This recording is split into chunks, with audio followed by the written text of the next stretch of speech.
भगवान नहीं मिलेगा। पहले भगवान को प्राप्त करो, जीवन लगा दो।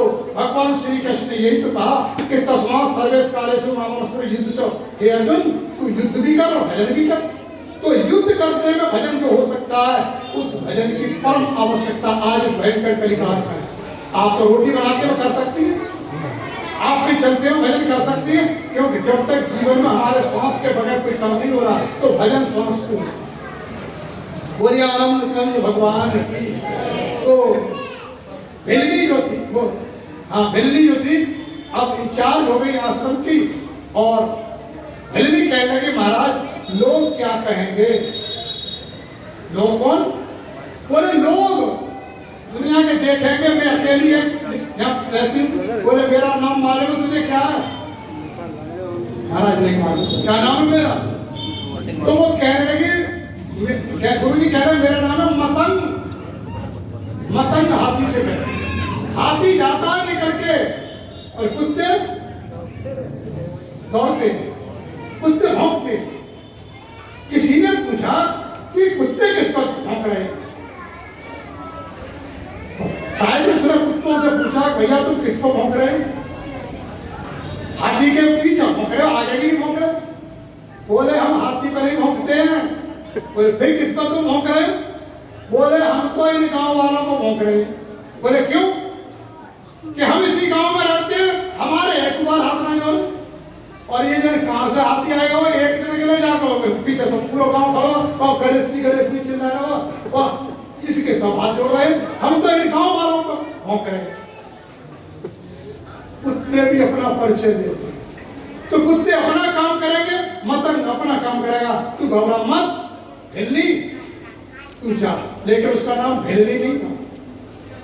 भिलनी जो था भील की पुत्री होने से नाम रखा गया। इसके बाद नाम गुरुजी ने कुछ और दिया, आगे चल के बताऊंगा।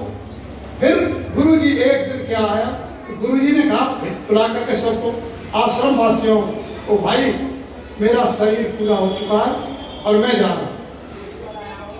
तो भिलनी जो थी वो रोने लगी, और कोई ना रोए क्योंकि उनका भाव अलग था। भिलनी ने बड़े सुंदर ढंग से बात की, गुरुदेव आपके पीछे माता पिता को भूल गई, घर परिवार छोड़ दिया, इस लोक की में किसी की पत्नी बनती वो सब छोड़ दिया, अब आप भी जा रहे तो अब मेरा क्या होगा? मेरे प्रभु तुम गुरु पीतु माता, गुरु पीतु माता, जाऊं कहाँ पद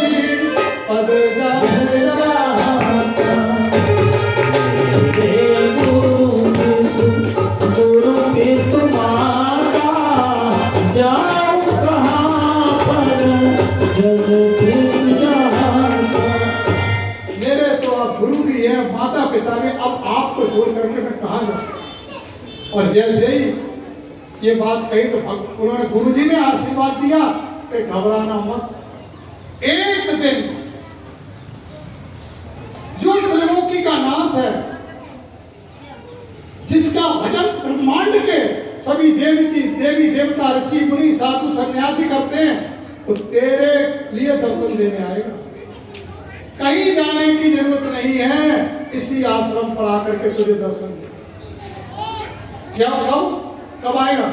क्या कहेंगे गुरु जी? एक दिन आएगा। ना तो सोमवार बताया, ना मंगल बताया, ना बुध बताया, ना बृहस्पति बताया, ना सावन बताई, ना भादव बताई, ना इतवार बताई, कोई महीना नहीं, कोई दिन नहीं, ना कोई तारीख बताई, ना सुबह बताया, ना शाम बताया, एक दिन आएगा। और तपस्या करने लगी, सुबह को उठकर पूरे आश्रम को साफ करती और चारों तरफ फूल बिछा देती कि न मालूम मेरे प्रभु कब आएंगे, किधर से आएंगे, सुबह को आएंगे कि शाम को आएंगे। ये क्रम रोज चल रहा है। हमारे विद्वान मनुष्य कहते हैं कि 10,000 वर्ष तक तपस्या, 10,000 वर्ष के बाद लगभग भिलनी के पास भगवान राम पहुंचे। कैसे वेश में गए? धनुष्बाण हाथ में, धनुष्बाण हाथ में लिए हुए जा रहे हैं। तो मैं आपसे पूछना चाहता हूँ भिलनी ने कैसे पहचान लिया कि ये भगवान? साधु फिरते साधु देख के आप कह दो कि भगवान है। बिल्ली ने कैसे पहचान लिया? बिल्ली को टेक्निक दे गए थे, भगवान के पहचानने की टेक्निक दे गए थे। कौन? गुरु जी। यही गुरु का काम होता है। गुरु टेक्निक देता है, तरकीब बताता है, इस मार्ग से चलना। गुरु के दर्शन, भगवान के दर्शन। तो गुरु जी ने के उस ज्ञान का उसने परखी लगाई और भगवान सामने खड़ा। राम तो फिर नहीं जो थी, थोड़ी देर बैठो फिर आरती होगी।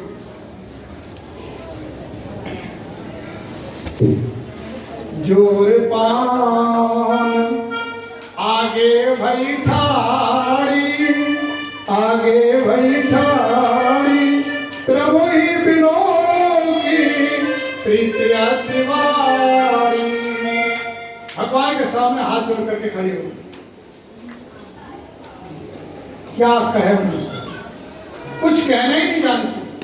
और क्या कहने सो आप सुनेंगे कि विधि स्तुति करहूं तुम्हारी, करहूं तुम्हारी, अधम जाति में जन्म तिवारी। मैं छोटी जाति की हूँ, उसने जाति में तुम्हारी को भिड़नी मारा। छोटी जाति कैसे मैं आपकी स्तुति करता हूँ? पढ़ी नहीं, लिखी नहीं, अनपढ़ हूँ, करके क्या करूँ? महाराज साधु महात्मा बड़े बड़े योग्य विद्वान ब्राह्मण आपके तो कोई दर्शन कर पाएंगे, मैं अनपढ़ हूँ, मैं कैसे क्या करूँ? भगवान सब सुनने करें। फिर क्या करें? अधम ते अधम, नीच से भी नीच, अधम अति नारी, उनमें भी मैं नारी हूँ। तिनमु में माते मंद विचारी, उनमें मैं मंद हूँ, मेरी बुद्धि कम है। मंद माने कम बुद्धि, और बंद माने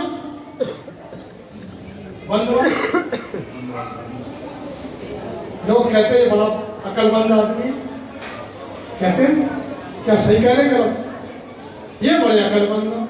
अकल बंद कह रहे हो कि अकल मंद कह रहे हो? अकल मंद कह रहे हो तो बुद्धि से कमजोर हो, और अकल बंद कह रहे हो तो ये पागल है कि अकल इनकी काम नहीं कर रही है। इतने बढ़िया शब्द आप बोलते हैं, आपको यही पता नहीं हम अपने मुंह से क्या मांग रहे हैं, क्या कह रहे हैं। भगवान क्या कह रहे हैं? तो मैंने दुकान में मांगा क्या करके कि हमको निखारस तेल दे दो। कैसा निखारस? और निखारस का मतलब होता है मिलावट वाला, खालिस का मतलब होता है पवित्र साफ। आप मांग रहे निखारस, तो भगवान की जाए में निखारस ही पैदा करते हुए निरा निखारस तेल मिलता है। मांग तो रहे हो, जो तुम मांगते जा रहे भगवान पैदा कर दो। बोले आनंद कर्ण भगवान की। आगे क्या करिए? जात पात भगवान कहे रघुपति। अब भगवान कहे मेरी सुन, कहे रघुपति सुन भामे निभाता। जब बहन मेरी बात को सुन मानो, कहे रघुपति सुन भामे निभाता, मानो एक भगत करना। मैं तो भक्ति का नाता मानता हूँ, जात पात भेदभाव ऊंच नीच से मेरा कोई लेना देना नहीं है। और होना चाहिए कि सबके अंदर तो हो। मैं बता चुका कि गंगा नदी के अंदर भी H2O है और नाली के अंदर भी H2 है। जब वो समानता है फिर पवित्र कैसे? इसलिए गहराई में आप जाइए। भगवान कहते जात पात कुलो धर्म बढ़ाई, धन वाल पार जाना गुण चतुराई। कौन कितना गुणवान है, कौन कितना सुंदर है, कौन कितना ऊंची जाति का, इनसे कोई लेना देना नहीं। कौन कितना धनवान है, ये क्या लेना धनवान से? जैसा उसने कर्म किया वैसा उसको वस्तु मिली है। मेरा भजन कौन कर रहा है, मेरे भजन का प्रचार कौन कर रहा है, वो मुझे मेरे प्राणों से भी ज्यादा प्यारा है। गीता अध्याय 18 श्लोक 68-69 में पढ़ लेना। भगवान कहते हैं जो मेरे ज्ञान का प्रचार करता है, मेरे भक्तों को मेरी कथा सुनाता है, वो मुझे मेरे प्राणों से भी ज्यादा प्रिय है। उससे ज्यादा बढ़कर मेरा प्रिय कार्य करने वाला दुनिया में कोई नहीं है। मोर वचन चाहे पड़ जाए फीका, मैं अपने ऐसे भक्तों का वचन कभी मुकर नहीं, तो वो जो कहेगा सो होने लगता। बोलिए आनंद कंद भगवान की। भगत ही नर सोहै कैसे, लवण बिना भव व्यंजन जैसे। एक पार्टी थी बहुत सुंदर, टेंट सामान का सजावट हो रही थी। दिल्ली से हलवाई आए हुए थे, बहुत सुंदर व्यंजन बने हुए थे। सभी लोग गए आप जैसे खाने के लिए, और जब खाने लगे तो नमक नहीं था। कैसा लगेगा टेस्ट? बहुत बढ़िया लगेगा। क्या कहेंगे ये दिल्ली के हलवाई आए, इन्हें तो रोसाबाद तक का तमीज नहीं। दिल्ली से आकर इन्होंने क्या दिखाया कि समय तो मेरे को नमक ही नहीं। ऐसे ही दुनिया में चाहे कितने भी महादानी बन जाओ, आप अगर भगवान का ज्ञान नहीं है आपके पास, अगर भगवान का नाम का ज्ञान नहीं है, आपके सारे कर्म ऐसे हैं जैसे बिना नमक की सब्जी। इसलिए आपने देखा होगा नमक कहाँ रखा जाता, अब तो चेंजिंग हो गई है। पहले नमक कहाँ होता था? बाहर पड़ा रहता था, और बाहर पड़ा रहता था तो लोग क्या करते थे, देखा ना, भौंकने वाले जो आते थे उस नमक का क्या करते थे, जल चलाए जाते थे, और वही हम सब लोग खा जाते थे। नमक को क्या सी हालत थी, इतनी जिसके बगैर हम नहीं रह सकते। और इलायची है, सुपारी है, ये सब अंदर रखी है, 2-2 हजार रुपया कीमत है, और नमक की 10 रुपया 5 रुपया कीमत वाली चीज बाहर पड़ी है, और लोग बुरा खा रहे हैं। ऐसे ही भगवान का नाम जो है, अगर लाखों रुपया किलो कर देते, क्या लाखों रुपया मिलेगा तो गरीब मर जाता। भगवान का नाम है दीनानाथ, वो तो दीनों का नाथ है, वो तो गरीबों का नाथ है। तो गरीब भी उसको ले सकता है, कोई भी जात पात भेदभाव कोई संबंध नहीं है। इसलिए भगवान राम ने नवदा भक्ति का उपदेश किया। बहुत सावधानी होकर के आप सुनेंगे। भगवान ने हिरणी को सावधान होकर कहा, नवदा भगति कहूं कोई पाही, सावधान होई सावधान सुनी, धर्मन माही। सावधान होकर के और अपने मन में ध्यान करके सुन। प्रथम भगति, पहली भक्ति क्या करें? पहली भक्ति, पहली भक्ति हरिद्वार जाओ, सुबह ही गंगा नहा के आओ तो मंदिर पर जल चढ़ाओ। प्रथम भगति संतन कार्य संगा। क्या करें? हाथ उठा के बताना कितने लोग करते हैं। भगवान की बात नहीं मानी जा रही है। किनकी मान ली?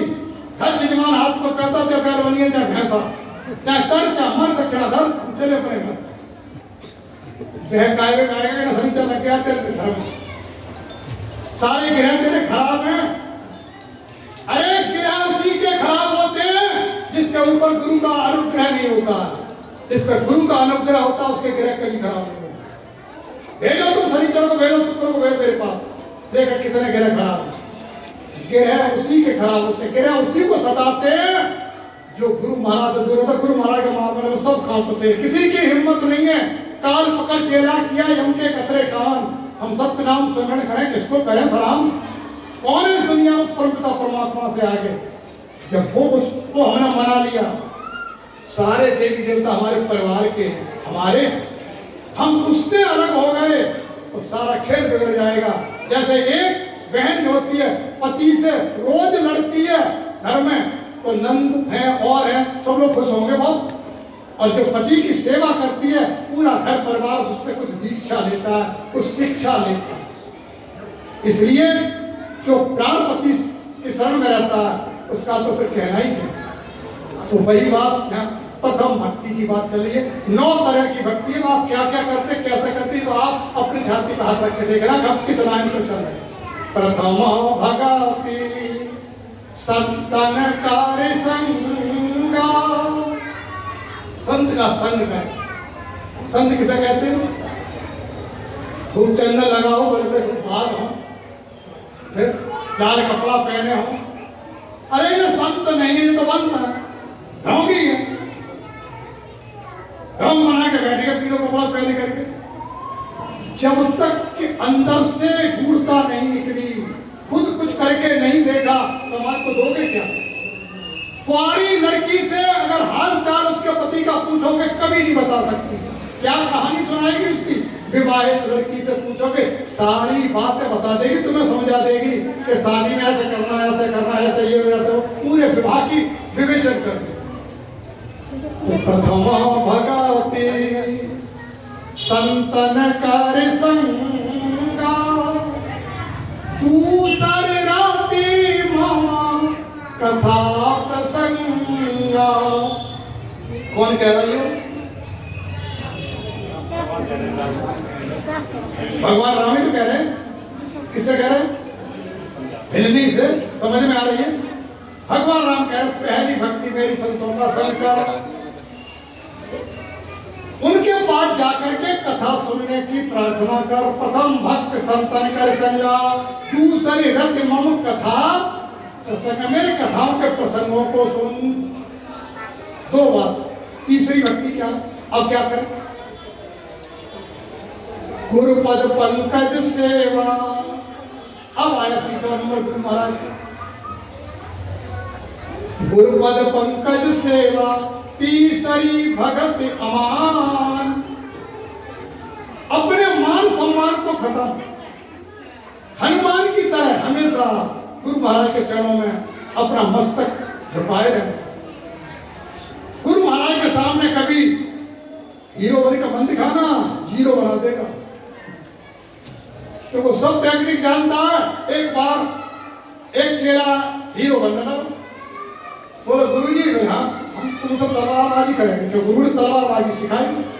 बोले क्या बेटा? बोले हम तलवार तुमसे चलाएंगे। बोले ठीक है बेटा। तारीख पड़ गई। अब उस गुरुजी ने क्या काम किया, 20-30 मीटर का खोल बनवाया। कितना? 20-30 मीटर का खोल, यहाँ से वो दीवार चला हुआ। गुरुजी ने खोल बनवाया। अब चेला कांप रहा था कि हमारा गुरुजी कैसे उनसे टक्कर ले रही है। एक अपना आदमी भेजा, देखो से जाकर के क्या हो रहा है। उसने देखा और पूछा भाई ये क्या बन रहा? बोले तलवार का खोल। बोले 20 मीटर की तलवार कौन चलाएगा? बोले गुरुजी चलाएंगे। और कौन चलाएगा? आगे नहीं बनेगी। 20 मीटर की तलवार गुरुजी चलाएंगे तो बहुत कलाकार होंगे गुरुजी। उसने कहा तू इतनी बड़ी तलवार लिए कर रहा, वो 20 मीटर की तलवार का खोल बन रहा है। बोले अच्छा। हाँ। उसने बुलाया कारीगर, बोले 50 मीटर की तलवार बना। नहीं सब 50 मीटर की तलवार। 4 आदमी धरम के आ रहे इतना मैदान में पकड़ के। गुरुजी की तलवार 4 आदमी लेके आ रहे हैं। गुरुजी ने म्यान तो बड़ा था, तलवार उतनी बड़ी थी, निकाली म्यान उसमें चलाई। चेला का खत्म। बोले बेटा युद्ध कर लो। बोले जाओ। गुरु से नहीं जीत सकते, दुनिया में आज तक जीता है। गुरु समान दाता नहीं, विपद बिड़ारन हार, और लज्जा जग में राखे श्री हंस अवतार। जो इनकी समय बसे ताको ताकी रात, और खुद के जल मछली चला बहे जाए। गजराज हे प्रभु तुम्हारी शरण हूँ, तुम्हारा हूँ दास, और तुम्हारा दास कहे कि मैं जाऊं कौन के पास? ना विद्या ना बाहुबल ना खर्चन कुछ दाम, और मुझसे पतित गरीब की पतराव हो श्याम। सदा भवानी दाहिनी तुम्हारे सन्मुख हंत करे, और ये 5 देव रक्षा करे मुझ पर हमेशा। ब्रह्मा विष्णु बोलिए आनंद। तो तीसरी भगत का नाम गुरुपद पंकज सेवा। गुरु महाराज के चरणों की पूजा की जाती है, गुरु महाराज का ध्यान किया जाता